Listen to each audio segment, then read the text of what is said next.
Welcome back. 7 years ago, Sierah Joughin never made it home from her boyfriend's house, taken, killed by a man who had a violent past.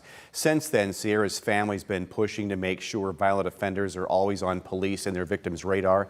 This afternoon, we have Tara Ice, Sierah's aunt, with us, talk about Sierah's law, the efforts of Sierah for Justice for Sierah and Sierah Strong. Tara, thanks so much for coming down here today, talking about this. Let's go back.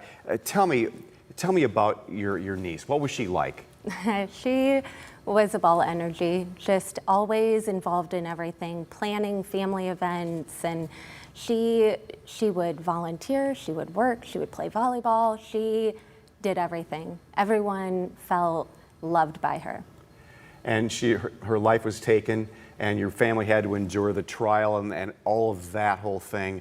In the aftermath of that, looking back on it, does it seem just a blur, or does it seem like it happened yesterday to your family? It's still a raw nerve. It depends on the day. A lot of times it does. It feels like so long ago, like it didn't happen. And then there's days that it hits you and it's raw and it's fresh, and the gravity of what happened hits hard.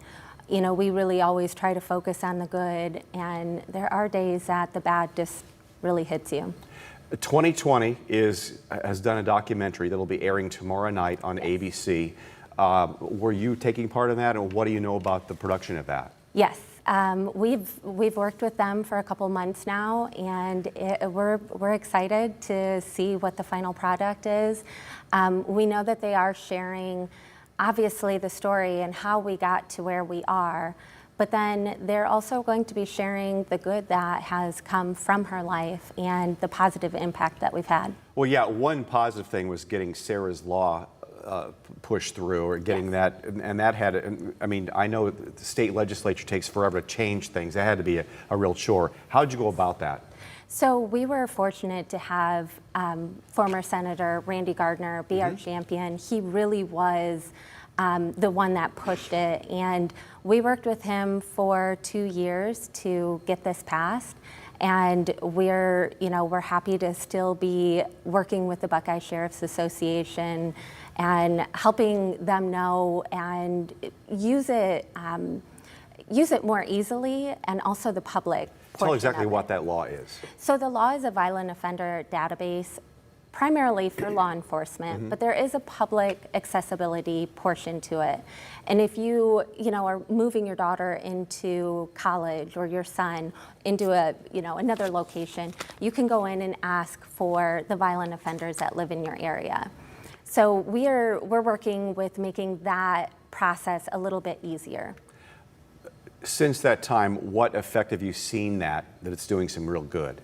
So we have seen that the sheriffs are using it. We're trying to help make the process a little bit easier, but also the public portion of it needs a little bit of work, and that's what we're really focusing on right now, is making sure that that is going to be easy to use and easy to get that information, because that's important. She was a runner. I know you've done some running events to raise money for that and for Sierah Strong. Talk about Sierah Strong, what that program is, and people are going to love this because it does so much good.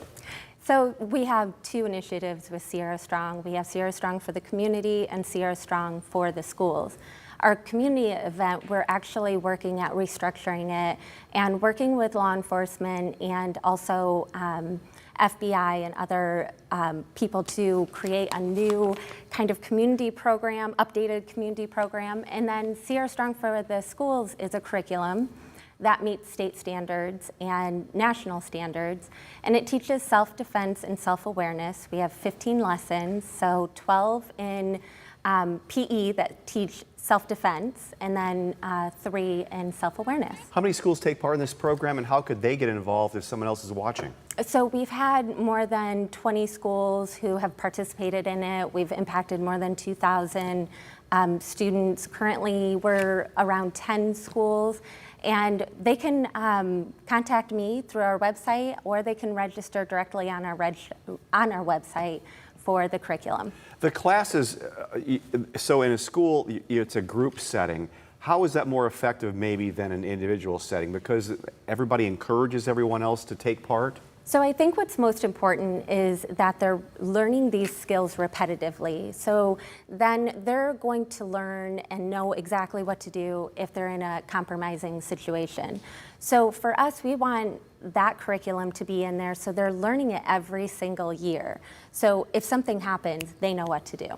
So tell us about the Justice for Sierra event coming up so everyone can know about that. So we have our annual Sierra's birthday soiree, which is a very fun event. And we change the theme every year because Sierra loved a party and loved a theme. So this year it's Monte Carlo, and it's February 10th at the Hilton Garden Inn in Perrysburg, and we're really excited. It's going to be a great event, and we'll have a live auction, silent auction. We're going to have games and a band. The website, justiceforsierra.org. Yes. And again, 2020 has a story of Sierah Joughin coming up tomorrow night on ABC. Tara, thank you so much for being here. Thank you. Thank you for having me. Weather's coming.